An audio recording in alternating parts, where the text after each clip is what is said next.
Hey everyone, I'm Brian Austin Green. I'm Sharna Burgess. And I'm Randy Spelling. And you are listening to Oldish, an iHeartRadio podcast. I was like, how did we get here? when did we end up here? Well, hey, everybody. We're here for our reaction episode. We're going to talk to some people today on our next episode of Oldish. Our reaction episode about distractions, right? Isn't that what we were? Yeah. We're checking in about distractions. Yes. How did it go for the listeners? How did it go for you two around distractions and what we agreed upon? See, Randy, here's the thing. The way the week worked out for me was... Excuses. I have to say I failed at this task. I didn't meditate. I did not. Okay. But in my defense, Zane wasn't well. And it's not a defense. I should have taken 5 minutes for myself. I should have done it. There were many nights that we laid in bed watching The Office before we fell asleep. It's hard. Distractions, you don't realize you have so many in your life until all of a sudden you're trying to focus on something and you realize, yes. God, I do a lot of things. Like there's a lot that goes on in my mind. And so it's a lot to sort of slow down and reprogram. It's way more difficult than I think you realize just in sort of generally brushing over the topic of distractions, because I had a plan this week of, while Sharna was away, I was like, I'm going to go to the gym every day and get myself back into that. And I haven't done it at all. You said you did. You said that to me a few days ago. You're like, I'm going to go to the gym every day. Now I have done, I said this before, I have really worked on organizing my life a bit more this week. Cause I told you that was an issue last week. So I've been making lists of things. I have. Yes. Okay. I've made lists. He's been doing that part, yeah. I've really tried, because I'm terrible at it. Like I was saying before, I will go to Home Depot 15 times a day because I literally, I get home and I go, oh, I forgot the screws and that thing's so did it help? It did. Well, of course it helped. I mean, without question, like to organize things and kind of think them through ahead of time is incredibly helpful. Organizing the tools and the things in the shed that I was going to try. How organized is that tool shed, baby? Am I going to get home and be like, oh my God, it's organized? I think you're going to be, I think you're going to be impressed with all of the little things that I'm doing. All right. Okay. Yeah. All right. I love that. Sure. We have some. Wait, Randy, what was yours? Remind me what yours was. Mine. And by the way, Viva la Mexico. You're in Mexico. I am right? in Let's Mexico. just say I am in Cabo at an incredible resort on a girls' trip. And I am super excited about it. And I had all the stress about trying to set up for this podcast. You have no idea, because usually it's Bri that does it. Me. Listen, it's an oldish thing, but it's also just a Sharna thing. I am. You did an amazing job, though. The mic sounds nice. We sound good. I'm here. You can hear me. Yeah. I can hear me. This is all functioning, and we're going to have a podcast done today. But I was a little stressed about that. But I am in Mexico, and I'm having a great time. Good. I hope you enjoy your time there. Listen, Randy, I was on the lazy river yesterday when I landed. And the man just handed me a margarita as I floated around. I was like, how dare he? This is the life right here. I am thrilled with this experience. Right. When the toughest questions that you're having to answer are on ice or blended. Right. Yeah, exactly. Yeah. So nice. But speaking of questions, no, wait, Randy, I want to know how did your week go? Yes. Okay. So here's the deal. I was away. And so a couple times right after we spoke, I think I failed.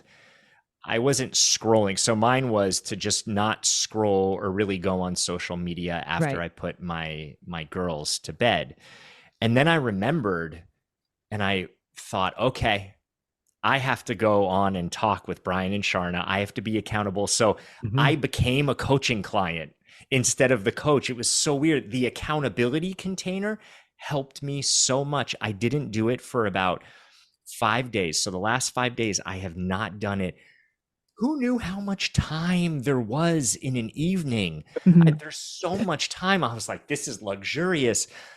Oh, shoot. What do I do with myself? Right. I don't have anything. Oh, okay. I'm going to The Office. I think, I'm telling you, right? The Office. That's what you do, laundry. I made a bed. What did I do? I did some stuff around the house. I read a little bit. Ooh, reading. Yeah, that's a good one. I think the biggest thing that surprised me, I meditated every single night, and it was the quiet. Is there was something that slowed down in my brain a little bit, because there was this acceptance of, you don't have that to grab or to look up. So Randy, because you're so good. Really? You're so good. Honestly, I'm so impressed with you. But look, I think anyone can do this. I think accountability is huge, because honestly, if I didn't commit to that, if I didn't have you two to answer to, no shame in this, Sharna. Yeah, totally. But there is something about that. This is why, support groups, coaching, this is why this stuff works, because when you have that level of accountability, there's that little thing in the brain that goes, do I want to show up and go, oh, I didn't do that? And look, if you didn't do it, no big deal. There's always another chance to do it. But I have to share, the benefit that I got was huge. I want to keep doing it and just make that a rule, because there was nothing missing. I didn't go to bed thinking, gosh, something's really missing from my life. In fact, not only was it beneficial, but I got a chance to meditate every night. So I did it for you, Sharna. Thank you so much. My sleep was better. My dreams were more clear, and I woke up well rested. Oh, see, now I'm jealous of that. Oh, okay. You could do it. Right. You could get on the bandwagon. Now I'm jealous of that, as your background is your hotel room in Mexico. Yes, this is also crazy. True. So, but when I get back from Mexico, no, I'm actually going to meditate here for sure, because I wanted to do that this morning, and I wasn't able to. I wanted to be there for my friend, but I woke up at 6:30 naturally, because of, kids. And I was like, I'm going to go out on the beach and meditate. I love doing that. I did that when we would go to Hawaii. You know what I mean? I would go out and meditate in the mornings for the sunrise. So I'm definitely going to be doing that whilst I'm here. And then I will follow it up with a margarita and maybe some tacos. Sure. There you go. And live my best life. Balance a little bit. That's a plan. That sounds like a great plan to me. I think so too. Well, let's get into a live caller. Yes, we have some live calls today and a lot of questions to get through. So just going to say this before we get through the questions. We are going to laser these questions. So please understand that if we give a 2-sentence answer, we're not being short or curt. It's because we have a lot to get through. And we want to laser these questions too, so then we can spend a little more time with people that are calling in and that we're speaking to, so we can really make time hopefully help some people out and listen very well and have sort of a line of communication with them. Absolutely. So, we'll be as laser fast as we can. We're so good at being fast. As we tend to be. Yeah. As we tend to be. Randy might be able to keep us in check. Well, because baby, we're ramblers. You know that about us. That's what it is. Yeah. We have a live caller. Oh, there she is. Hi, Kathy. Hi. There's Kathy. How are you? Hi. I'm good. How are you? Fantastic. So good to have you on here. Thank you so much for reaching out to us and taking the time to do this and be a part of our discussion. Thank you very much. Sharna, I know you're traveling, and I hope baby Zane is okay. Oh, thank you for saying that. He's a champ. He's there with his daddy having the best time.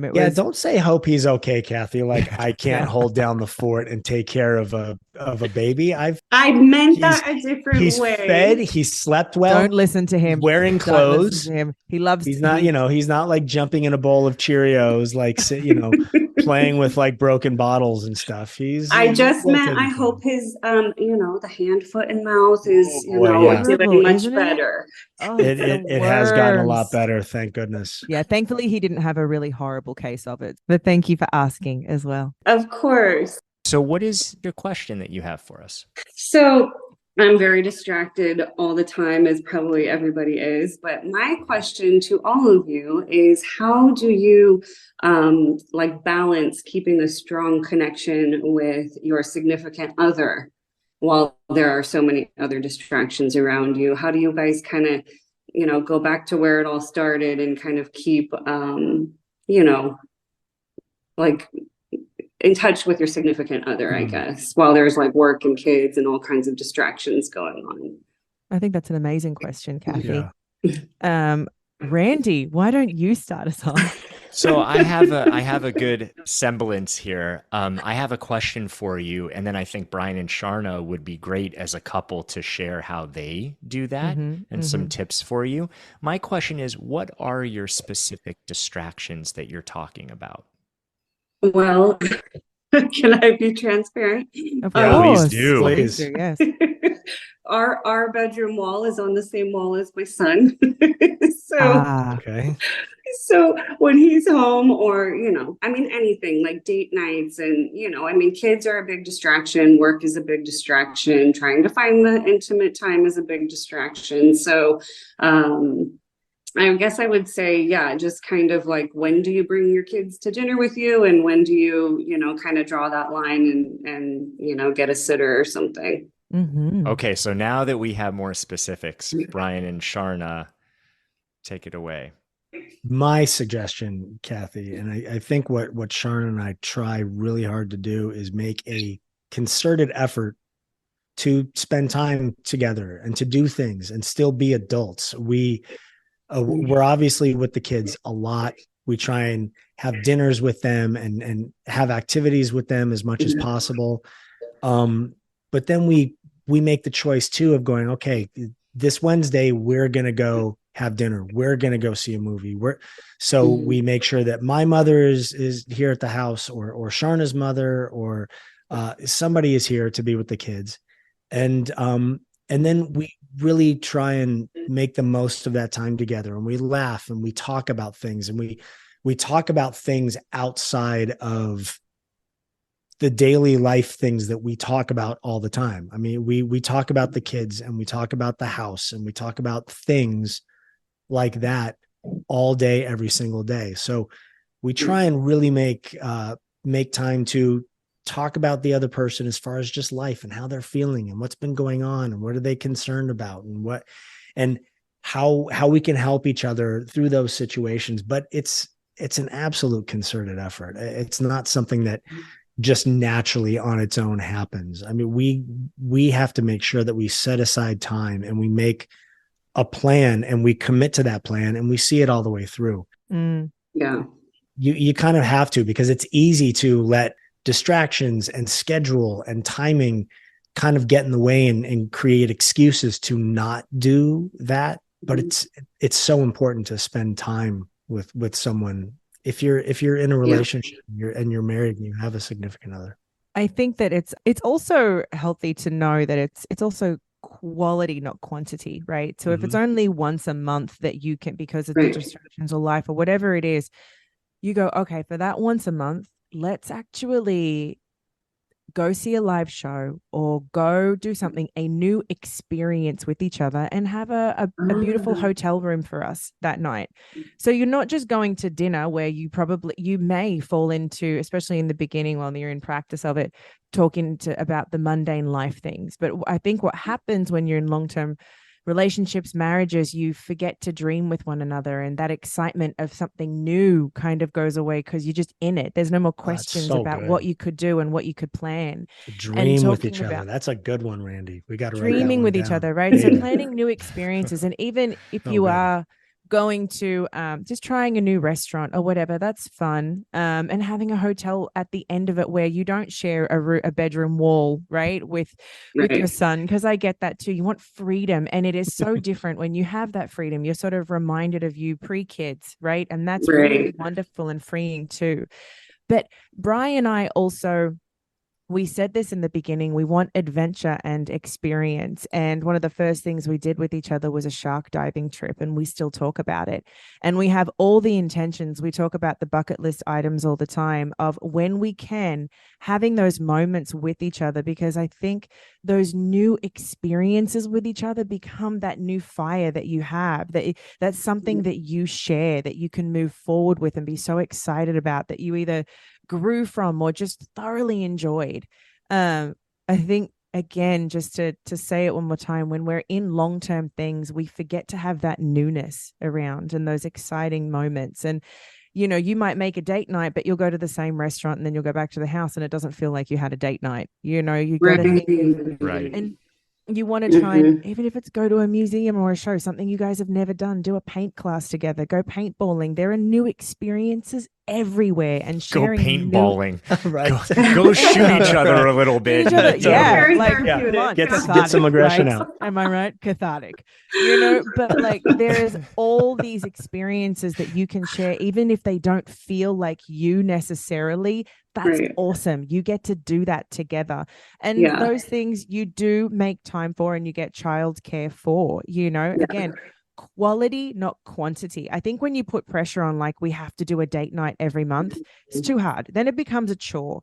But if you have something that you're looking forward to, maybe, every week for dinner, if you do maybe like one night away every month, if you can swing it, or it depends on within your circumstances what you can swing, that's awesome. Start with that, and then work around this big thing. Make a bucket list item with each other of what's possible and what's like the dreams for the real future, and do one of those every year with each other, even if it's just, I don't know, rent a camper van for 3 days, anything, a new experience. Oh, I love that. That's great. That's really, really good feedback. Thank you. So Kathy, what does something spring forth in your mind while Sharna was talking and Brian was talking? Is there something that you could see and envision that you could do with your partner? Well, actually, exactly, like she hit it right on the head, because paintballing. I got it. Yeah. Understood. I want to try that. No, we had been doing like the weekly date night, same restaurant, getting into the routine. But yeah, I feel like I think definitely an experience would be awesome. Getting down. We live in San Diego County, and there's so much to do here. So we should we can just try and, venture out and, make a scheduled plan as kind of like an outing instead of a more routine, talking about that. Like, dinner dates are great, but you can exactly that routine. Do not fall into a routine with their things. Change it up. San Diego is a great area. You have so much around you. New experiences, and remember to dream with each other. And I think, funny enough, there are a few really good paintball courses in San Diego. So you don't even have to travel very far if that interests you. Yeah, that's awesome. I haven't done it. I will add it to the list. That's good. That. There you go. So Kathy, it kind of sounds like this is, working out. When you work out, the idea is, that you do new exercises, that you change it up, that you keep shifting and adjusting what you're doing so that your body never gets comfortable, and you always have to think differently and be on your toes. And this is what helps grow strength and mobility. Kind of the same thing with relationship, in that when you get into routine, it doesn't work. Your body goes on autopilot. Your mind goes on autopilot. You're running a business with the family and the house, and you say the same things. So to do something totally different, go out of the norm, get out of the comfort zone for both of you, so that you can bring some newness and excitement and connect again together. It's not just being physically intimate. I'm sure that helps, but it's the intimacy of connection, of seeing each other and discovering each other again in new ways. Yeah. Right. Like that's where it started, just kind of bringing it back. We've been together almost 20 years. So we've been together a while. So it's just bringing it back to where it started from. So yes. Yeah. Wonderful. Is that helpful? That's amazing. Thank you, guys. I really appreciate it. Oh, Kathy, thank you so much for calling in. Thank you. Thank you for sharing. To us. I hope we helped you in any way. And please let us know how the paintballing adventure goes. Because yes. Tag us in it. I want to see pictures preferred. I will. Maybe did I mention we're going paintballing when I get back? I cannot wait. I cannot wait until you get home and we paintball. It's going to be fantastic. Thank you, Kathy. Thank you, Kathy. Bye-bye. Thank you. Bye. Bye, Kathy. Kathy.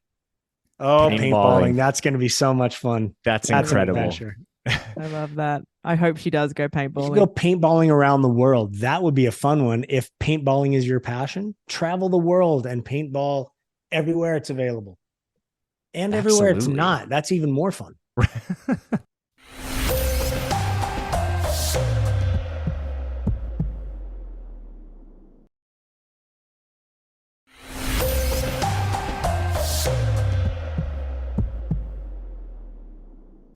Let's start lasering through some of these questions then. Okay. That came to us. Let's jump into the first one from Becky. How can I try to limit time on my phone, social media when it's needed for so many daily things? That's a really good question. Mm-hmm. So as we were talking about last time, there are apps, there's the do not disturb, there's ways that you can set your phone up so you don't go on it. But I think the real issue here is the idea that it's needed for so many things at all times. Mm-hmm. This is a sort of an excuse that we tell ourselves to have it close to us. You can write a note to yourself if you need to look up something later. We don't need the instant gratification. And I think that's the dopamine trap that we get into, is we have an idea and immediately we want to go and look it up without saying, wait a second, I can do this tomorrow. So set a time limit. Hey, I'm not going to touch my phone for 10 minutes, or I'm going to make notes and write notes somewhere. And then if you need to look something up, do that later. And also set the parameters on your phone so that if you know that you're going on at night, for instance, and you don't want to be, you could put your phone away, out of the room. You could put on the do not disturb. You can lock certain apps so you can't get on those. And just try it. We want to hear from you. All right, Becky, try it for a week. You do anything for a week. Try it and see if it's additive. If it doesn't add anything to your life, go back to doing it. But if it adds something, let's find out what that new thing is. I would say, just to add to it, if it's super, like if you really have a thing with social media, delete the apps. When I was going through a social media detox, I had to delete them off my phone. And I think I've known people that will actually delete them from Monday to Friday and only re-download them for the weekend. And that could be a way more dramatic, but could possibly be helpful. From Tina, do any of you suffer from overthinking, and how do you recommend controlling it? My God. I absolutely suffer from overthinking. God, yes. I overthink and overanalyze it. Randy? Yeah, I do. I definitely do. And people are surprised to hear that I do, but it's been a pattern for a really long time, especially when I'm uncomfortable. So if I'm not feeling comfortable in a situation, I might send a text or I might say something and then go, oh gosh, should I have said that? Should I have said it differently? And question myself. I think what if too is a big overthinking. What if this goes wrong? What if I travel to the airport and I miss my flight and then I can't get here? And, you know, you play out these future scenarios that aren't what you actually want, because there's an idea that if I play it out and I control it, I'm going to be more in control. Trust your ability and your capability to make decisions in the moment. If that happens, which the probability is it won't, if it does happen, you'll deal with it then because you're capable. Right. The other thing is play out. What if it goes right? I'm playing out all these scenarios. What if they take it like this? You know, what if I say this? But what if they don't? What if it goes right? Our minds tend to only look for the worst case scenario and not the best. So I definitely think bringing balance is really important to overthinking. Amazing. Mary Beth wants to know, how do you get everyone to stay off their phones when spending family time together? How do you both do that? I mean, our kids aren't really on phones. But we just set we set rules though. I think ultimately device rules. Yeah, we have device rules. I think maybe for families that have older kids that have phones, I think a good idea is that I've seen other people do is you just put them in a bowl. Like when you sit down at the dinner table, you just put them somewhere else, parents included, and you don't have them there for temptation, and you engage in conversation, and it just becomes a practice. And definitely boundaries with kids of when they can have phones. I think especially when they're in school, there should be boundaries. And I think you're not supposed to have electronic sleep in the room with you anyway. So I don't think kids need phones charging next to their bed. I think those devices should go away at night and they can get them when they can have them. That's my thoughts on it. Randy, your girls are older. Yeah, my girls don't have devices, so it's kind of null and void in terms of that. But I think you made great points. Parents, put the phones away. It has to be the same for everybody. Yes, totally. Put them where they're not in reach, so it's not a temptation. And start with one thing. pick what's most important to you. If dinner time is most important for everybody to connect, just make the parameter around dinner first and see if you could start there and start to train everyone to get in the habit of actually looking at each other and looking in eyes and talking, because it takes a little while. There's all this social awkwardness and social anxiety these days because of phones and kids, adults looking down in their phones so much that it almost feels very intimate and weird to connect with people. So train this a little bit, and I think it will get easier. Pick one thing that's most important, start there, and see how that works. I love that. Lindsay asked, how do you maximize focus if you have ADHD? That's a tough one. That's a tough one. That's a Randy question. I don't have experience with that. That is an absolute Randy Yeah. question. Right lists, Brian. Yeah. Yes. We're working on it. No, look, full disclosure here. I get distracted just like the best of them. So if there's something that I need to do, and I really need to focus, clear your immediate area. This helps for ADHD. Clear your area so there's nothing in sight that can distract you. Do your best. Put your phone away. Put it on airplane mode. Do not have notifications turned on at all. Those are the enemy when you're trying to focus. Mm-hmm. The other thing is give yourself a period of time, because sometimes we talked about this. Especially with ADD, there can be this procrastination that happens because the idea of sitting down and focusing is challenging. So one of the things to do is to set a time limit. Hey, I'm going to do this for 15 minutes.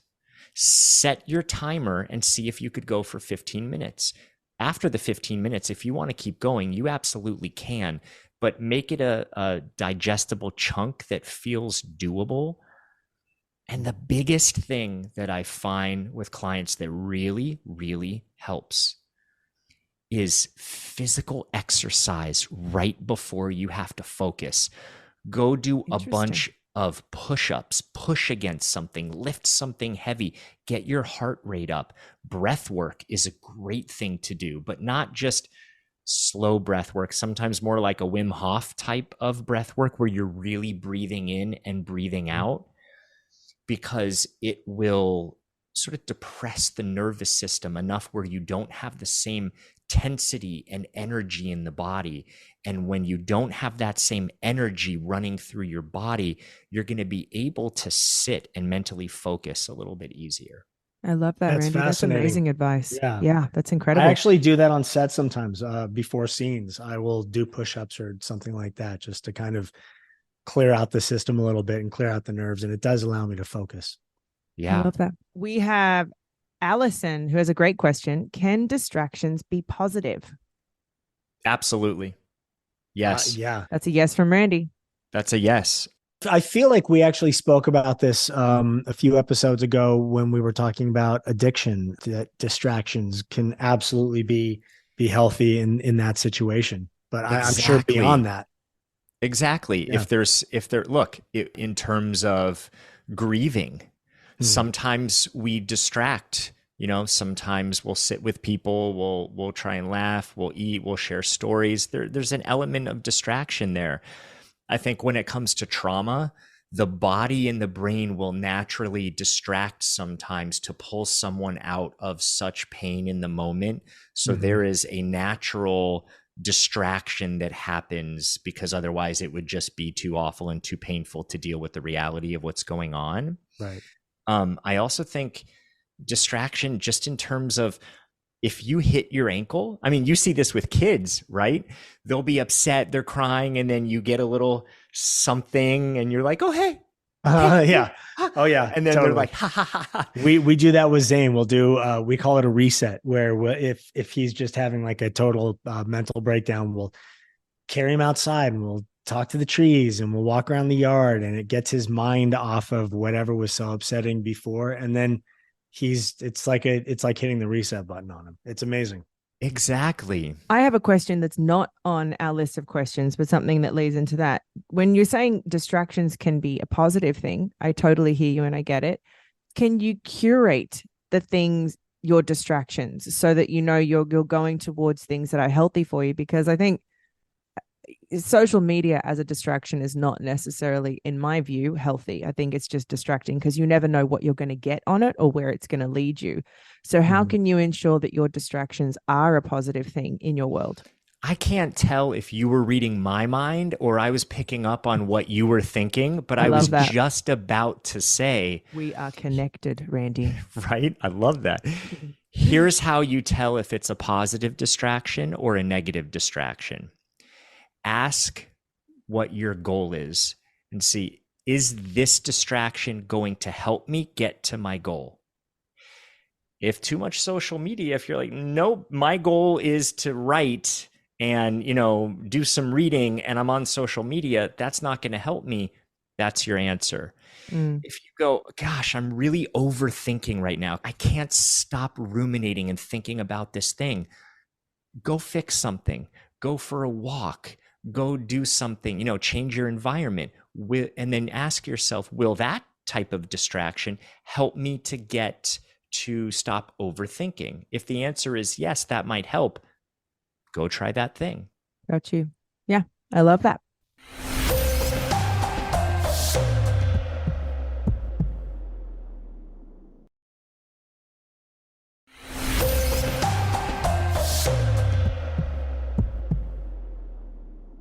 I think we're ready for another live caller. Yes, we are. Okay. Jenna! Hey, Jenna. Hi. Oh, there she is. Right. Wonderful. Hey. Hi. Hi. Thank you Jenna's so here. much for joining us. Of course. Thank you for having me. Oh, our pleasure. So what can we help you with, Jenna? So I was thinking about distractions, and me and my husband came up with like a good one for me. So my distractions go with like more of like the mental spiraling. Like I think something's gonna go wrong, and then like I'm playing Dr. Google, and oh my God, the worst. I go down the rabbit hole. So I'm like thinking like, okay, I have a chest pain. I go, I'm having a heart attack. I'm going on Google, and like it just like spirals from there. Oh, and God, you're always gonna die on WebMD. Oh my You're God! always I gonna have die. 2 little kids. I have a 2-year-old and a 4-year-old. So I'm like, it's the worst. I'm always thinking like I'm gonna leave them, and it's just like goes down the rabbit hole. Oh my God. You're really like, these are distractions, but these are also like, I think, Randy, correct me if I'm wrong, but like that catastrophizing thinking and like intrusive thoughts. Jenna, I hear you. I feel you. Have them all the time. Motherhood. Wow. Did it send me on a spiral of those? Yeah. But I feel you. Randy, I think you're going to have a great response for this one. So are your spirals that you're talking about, is it just you, or is it more the kids, the family, or is it just about you, everyone. your health? It's me, it's my husband, it's the kids, it's my mom, it's everyone. Yeah. Have you always been a like lot that? with me. A lot with me. It was always me, and then like now it's like everyone as well. Okay. Have you always been like that? Yeah. Unfortunately. Yeah. Yeah. Ever since you can remember, since a young age? Yeah, since a young age, probably like teenage years. Okay. And do you have any idea what the reason was behind that? Was there something that you were going through? Was there something attached to that? Not really. Like I talk to my therapist all the time, and it's like we try to like figure out why, but it's just like something I do. Was there something that you were trying to control that you couldn't control, or at times you felt out of control? Like more recently, like the past like 4 years, like when I was pregnant with my daughter, my father was diagnosed with pancreatic cancer, and he passed away within like 3 months of being diagnosed. So like it's the most Sorry to hear that. Event that happened like recently. Okay. So do you feel that you're searching on Google, looking things up, catastrophizing, does it give you a sense of control to have more input, more information? I think so, but then sometimes it's like it makes it worse. Because of the information definitely that you makes get. It worse. It definitely makes it worse. Yeah. When I go back to the phone, it's like, why am I doing this? Okay. Well, since we have limited time, I have some ideas and a sense of where this might be coming from and what it's attached to from earlier on. I can let you deal with that with your therapist. The one thing I would say for now that's coming up for you as a solution is give yourself a container. Create a container. You can call it a catastrophe container, and you can go wild, Jenna, in this catastrophe. Imagine it's a jacuzzi and you can flail about and swim around and go under and come up, but it has to be timed.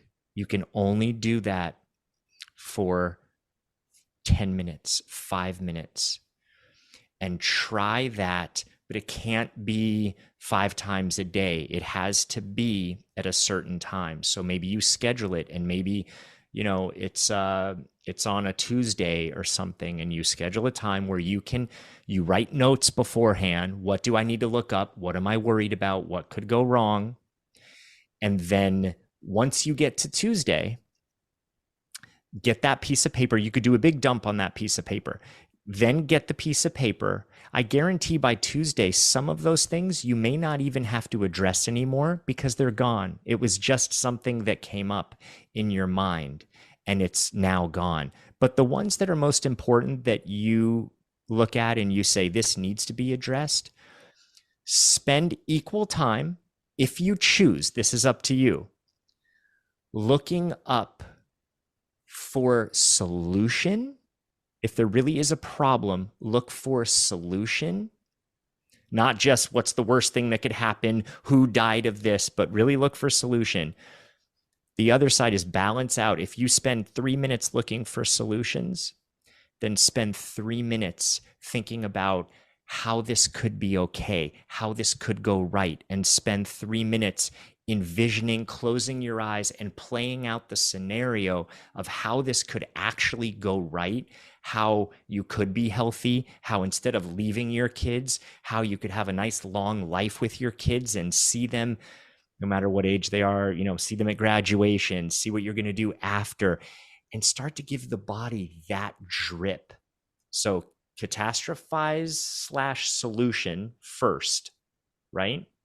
Okay. Then what works? What if this worked out the best I could imagine, and play that out for 3 minutes or equal to the time you spent, and get all those good feelings in your body, get your mind to see that and end on that. And then you have another piece of paper and a dump that you could write all your notes in. And then maybe it's Thursday or Friday, you do another one of these scheduled containers. I love that. It sounds like it's like practicing, like building a skill, like getting into the habit of doing something that you wouldn't normally do, but then you do it enough times where it starts taking the place of the old habit that you're used to doing. Right. Randy, that's amazing advice. So smart. Jenna, to just share my experience with it, and with something exactly that Randy is saying, I didn't do the box and the writing things down, but one of the tools that I've used is the visualizing the positive outcomes of something. I understood that I was catastrophizing a lot of things with the kids and worrying about like what could possibly go wrong. And so I would say, thank you for the awareness of all the possible things. And then I would try and sit in a place of gratitude for it instead of fear, because fear promotes more fear. And then I would envision and take a moment for myself to imagine graduation and their first boyfriend or girlfriend they bring home, or all these moments that I cannot wait to celebrate, their wedding day, all of these things, and to allow my body to energetically recognize and feel those things course through me. And it would change the frequency that I was on, changed my thought patterns, right? And I wasn't then diving into a deep dark hole of all the things that could go wrong. I was instead focusing on things that could all go right. And then I would find I was in a better place to look at whatever this situation was and come at it from a problem solving perspective, instead of it's just doomsday and I don't know what to do with it. Because getting clarity is everything, right? And going on Google and WebMD is never going to give you that. But what you can search for in a solution is, depending on what that issue is someone to help you with it. Oh, I'm so worried that my baby's going to drown in the pool. So you talk to someone about getting a fence. Like there are solutions to help you through these things. And I will say that Randy, I don't know if there's something in this in your experience, but that saying thank you, instead of trying to like bat the thought away and like, oh, I don't want these, and making a bigger thing of it, it was like, thank you. And that's all I needed. Just thank you for the awareness of all the things. And I am going to get myself in a better state of mind so I can better move forward with problem solving these things. But I really love, Randy, that idea of writing them down and coming back to them, because sometimes when you walk away from these things and you look at them, you're like, oh my God, this is, a bald eagle is never going to fly in and snatch my baby from his crib. Like, this is never going to happen. Like, the wild things your brain comes up with. And then you look at some and you go, okay, fair. There's something in that. Let's see how I can problem solve it. I love that. Yes. Thank you so much. That's a great idea. Wonderful. And just to say this, Sharna, you're exactly right. People have other ways of doing this, right? Some are like, kick those negative thoughts out, eliminate them, push them. I don't work that way, because I tend to think that if something is coming up, actually working with it and having some sort of, okay, hey, it's here. Come sit down. Come tell me something, because you're trying to keep me safe. This might be an old pattern, but this pattern is there for a reason. I may have developed it early on. So come tell me what you have to tell me. I'm going to take notes. Okay. Let me take some notes. I'll be the one who's going to, be the dictation specialist here and get it all down. Now I have it. I'll keep it till Tuesday. I'm going to bring your suggestions or concerns to the committee, and I'm going to find some solutions on Tuesday. Yeah, totally. I love that. And what that will do, Jenna, is you give yourself permission to just simply enjoy your time with family instead of constantly catastrophizing from one thing to the next. And you can be more present. And I think once you see the beauty and the reward in that idea of giving yourself your box and your moment to go through these thoughts becomes even more important to you. So you can be present for your family. Yes, exactly. Thank you so much. Jenna, thank you so much for sharing. Thank you so much. Yes, thank you so much for having me. I love your guys' show. It's so genuine, and I love it. Thank you so much. Jenna, let us know how this goes. We'd love to hear a check-in from you and see how this goes for you. That would be amazing. Thank you. Okay, sounds good. Thank you so much, guys. Right. Thank Bye, you, honey. Jenna. Bye. Bye. What a great question. It's a big question. We should absolutely talk about catastrophizing. Dude, Randy, you are the man, baby. You're incredible. Also, I love you. I'm sitting here like the dummy in the living room. You're not. No, listening to all of this, listening to all of this, genuinely listening to this and going, those are amazing, amazing strategies and amazing ways of looking at life and dealing with these specific issues. Well, there's so much that we continue to be impressed by you guys.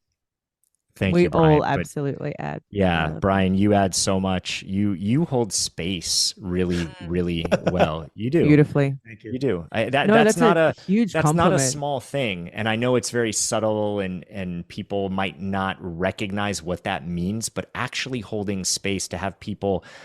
And by the way, I want to just acknowledge you here. It's probably only have time for one more question. But in Las Vegas, I saw the way that you both were with everyone that said hi to you, and you went out of your way to connect with people. You went out of your way to ask how they were doing and really make it a point to look at them. And that's not a small thing, because I watch what that does for someone. And so to be able to, sit and talk and hold space and have people be able to share and be vulnerable, not everyone can do that. So well done. You're an amazing listener, baby. Thank you.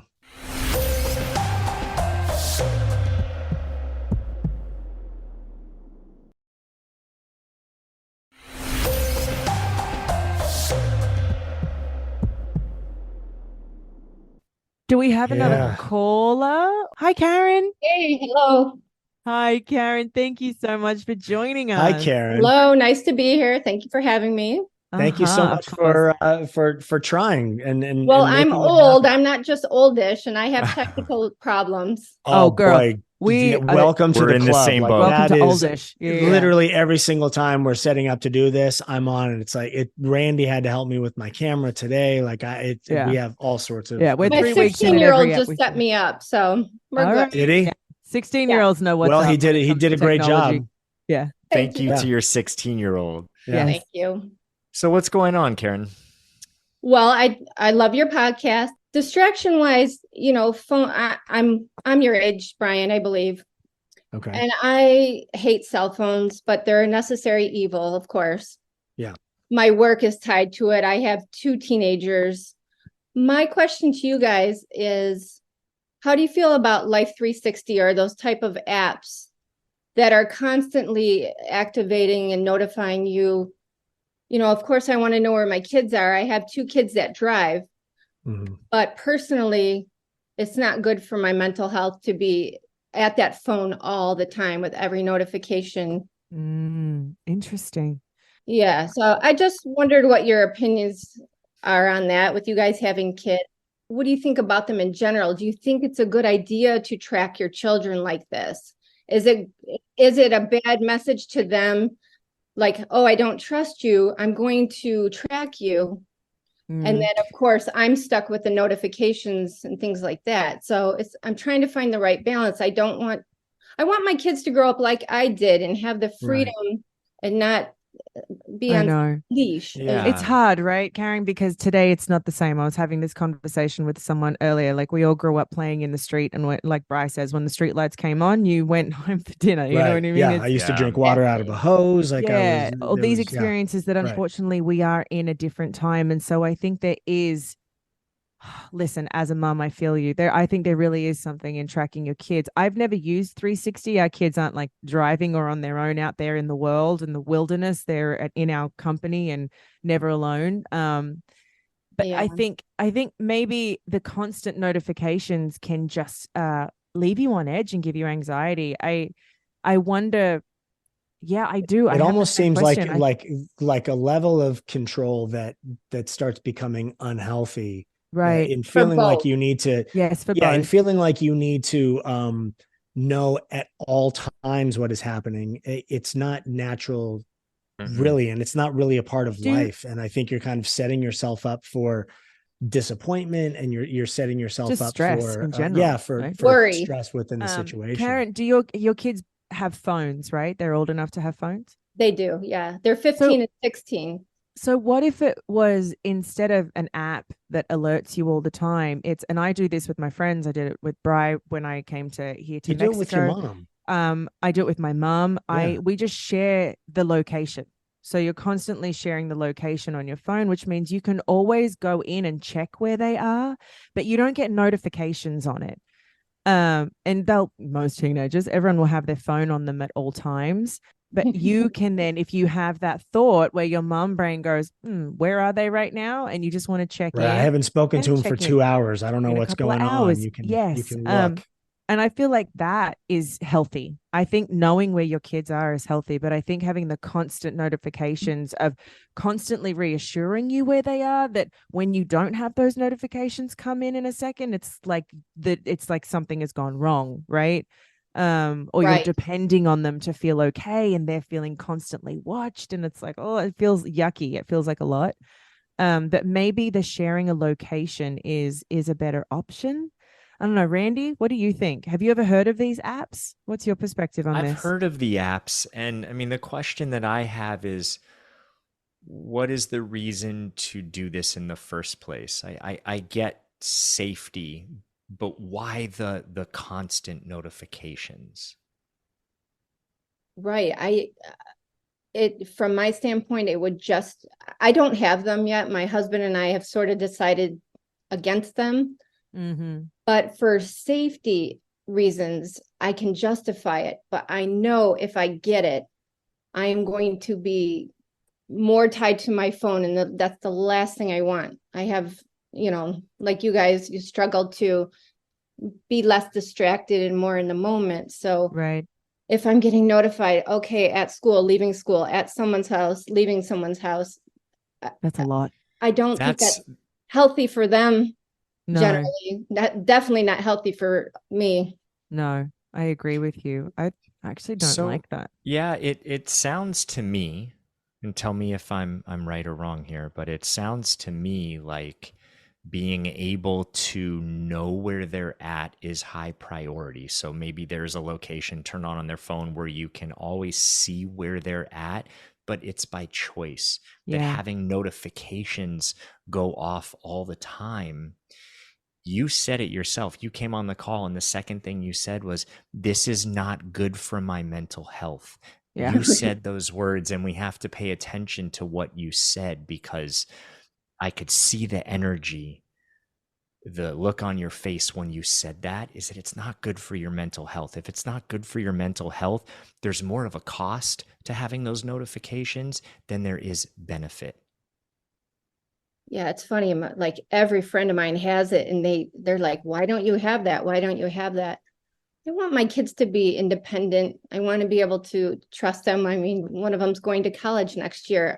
The matter is, I'm not going to know where they're at all the time. Right. Well, just like if you think back to when you were a child, your parents didn't know where you were all the time. Never. Yet they never knew. Here you are now. You're speaking to us, so it all seemed to work out just fine for you. Right. Yes, but That's again, baby, like I think we're in different times, and Karen, I so feel you on, wanting to know they're okay, like trying to find that balance of it. Yeah. I think it's important to always toe the line of, just because I can doesn't mean that I should. It's like, because you can track literally everything that's going on at all times with everyone if you wanted to dive in, like go down that rabbit hole of doing it. Or you find the healthy balance, like Sharna was saying before, of she'll have like the find my thing working within her app, so she can see locations of people. Like while she's traveling right now, she already sent me a connection, so I could, if an emergency came about, haven't heard from me, right? And I wanted to truly know where she was and what was going on, I could do that. But it's not like I am now checking my phone every day going, she said she was going to be here and now she's, because that's not, it's not good for me. It wouldn't be, because my brain is going to create so much more issue with all of that and create a much bigger, more advanced story than I'm sure the real story actually is.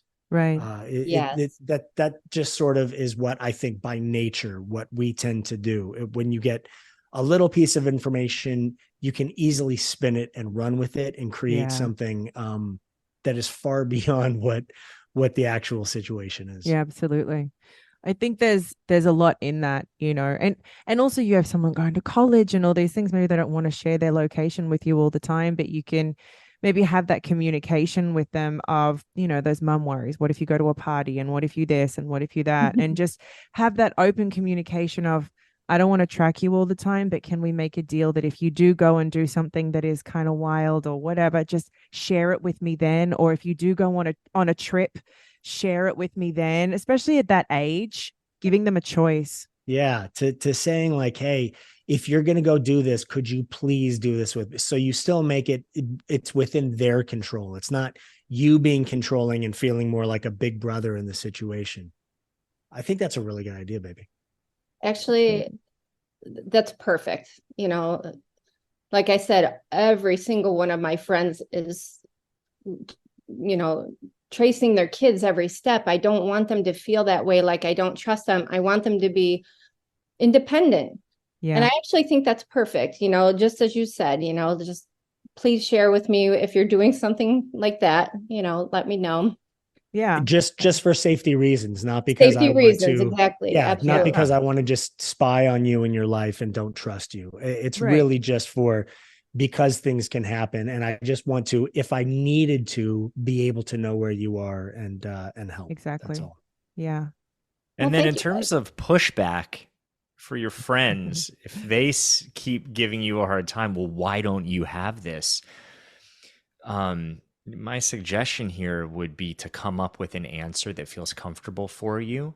Yeah. Where you can say, because, that doesn't work for me, or that's not good for my mental health. Other people can do it, but I've worked out a system with them where I know where they're at, but I don't need to be notified all the time. And it can end there. Well, yeah. Yes. Exactly. I'm all for less on the phone in general for everything. Yes. Yeah. Yes. Absolutely. Well, Karen, I hope Such that a helped. good question. Yeah, it was a Karen. great My goodness, question. thank you for calling in and asking that. That was an amazing one. And with technology, like you said, that is available now. So I think it's a good discussion to have to figure out what within your world and your kids and your life works the best and serves you all the best. Well, thank you for having me, and I really appreciate your answers. That helps a lot. And I love your podcast. Keep going, please. Thank you. Thank you, Karen. You're wonderful. Thank you Thanks, for joining Karen. us. You're welcome. You guys take care. You too. Bye. Bye. Wow. There we go. What a great episode, you guys. So we had good. amazing callers, amazing questions. I love this. I love the fact that we can do an episode and then dedicate an entire another one to speaking to people and answering questions and trying to be as helpful as we can.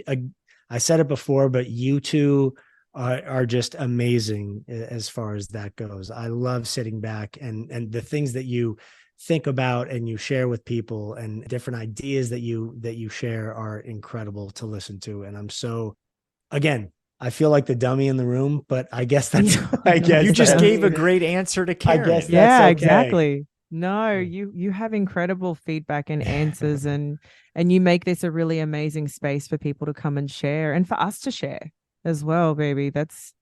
Don't discount that. You're wonderful. And you have amazing advice too. You're helping people. So thank you, because I don't need all of the praise. It's not actually something like, help me through this. I'm feeling a love bad on you about kind of myself. thing. Thank you all again for listening, for sending in questions. If you ever have any more, if you ever have any topic ideas, anything to share at all, you can always reach us at the Oldish Pod Instagram page that we have, or you can call our hotline 855-OLDISH-3. You can reach us there with questions, comments, concerns, anything. But please continue to follow, continue to listen. We are so happy to be here. We're so happy that we have the opportunity to do this. And next week we have our first guest. Yes, we do. We have an amazing guest. And a big episode that we are tackling next week. Such a good big. We have a beautiful, incredible human. And I'm so excited to share that episode and to get into it. You guys are going to love it. Make sure you stay tuned for it. See you next time, everyone. Bye, everybody. Thank you, everyone, for listening. Yes, you guys are amazing. Make sure you guys go and follow us on Instagram at @OldishPod. And you can also go and leave us a message at our own hotline, which is 855-OLDISH-3. Make sure and write us a review. Leave us 5 stars if you loved it. Leave us 5 stars if you didn't. We love 5 stars. We love 5 stars. Yeah. We like 5 stars. Yeah. See you next week. Bye, everybody. Bye. See you next week, everyone.